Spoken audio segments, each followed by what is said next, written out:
Hi guys, бүгінгі біздің сабақтың тақырыбы есімдіктер болады. Нақтырақ айтқанда personal pronouns, яғни жіктеу есімдіктеріне тоқталатын боламыз. Оған тоқталмас бұрын бірінші есімдік дегеніміз не? Соған тоқталып өтейік. Есімдік дегеніміз ол есім сөздердің атын атамай, түсін түстемей, белгісін атамай, жай ғана меңзеп, сілтеп, сол есім сөздердің орнына қолданылады, иә? Есімдіктер бізде 3 шақ бар екенін білеміз. Оның бірінші шағы бізде мен, I, екінші шақ сен, you, және үшінші шақ ол.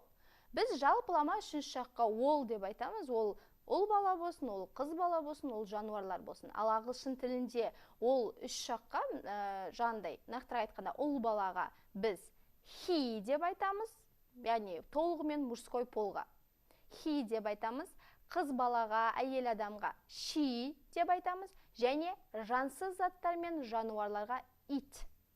Бұл үшеуі де аударылғанда ол деп аударылады.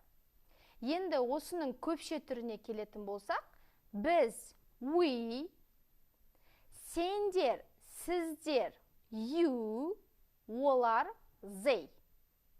Енді маған деп айтқымыз келсе, маған немесе мені деп айтқымыз келсе, me деп айтамыз. Ал саған немесе сізге деп айтқымыз келсе, you болады. Ал егер ұл баланы айтатын болсақ, оған немесе оны деп айтатын болсақ, him. Ал тура солай оған, оны деп қыз балаға айтатын болсақ, her. Ал тура солай жануарлар мен жансыз заттарға айтатын болсақ, it. Тура солай it қолданылады. Егер де біздерге, біздерді деп айтқымыз келсе, us. Сіздерді, сендерді, you. Оларға, оларды them. Яғни бұл жерде ең оңайы ол сен, сіз, саған, сізге, сендер, сіздер, ол бізде барлық жерде you болады, көріп тұрғандай. Енді осы сілтеу есімдіктерін тағы да бірге, менімен бірге қайталаймыз.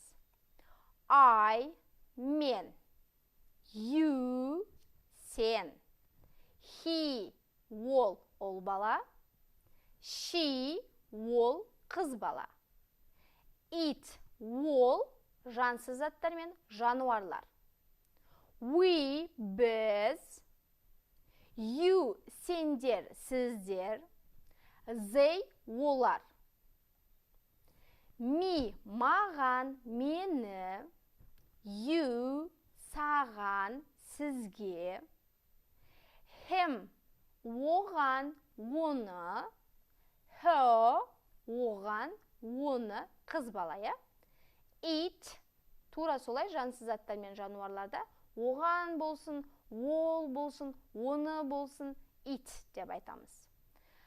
Us, біздерге, біздерді, you, сіздерге, сіздерді, them, оларға, оларды. Енді осы есімдіктерді аудармасымен бірге жаттап аламыз.